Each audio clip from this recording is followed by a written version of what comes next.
Hi guys, গবরগাঁও থেকে আমার এক ফ্যান ফলোয়ার আইছে। সে 50-70টার মতন লিচু আনছে, আরেকটা আপনার কাডল আনছে। একটা কাডল আনছে, বুঝছেন? কাডলটা ভাঙছি, খাইছি। এ দেন বলা, কত সুন্দর কুশ দেখছেন, কত সুন্দর কুশ।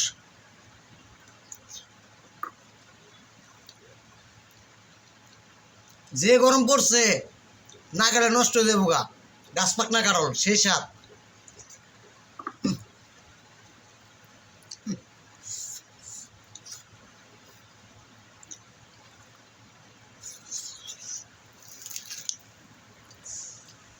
ফল খাইবেন শরীরে বল হইব, ফল খাইবেন শরীরে বল হইব, নাহলে বল হইব না। ফল খান।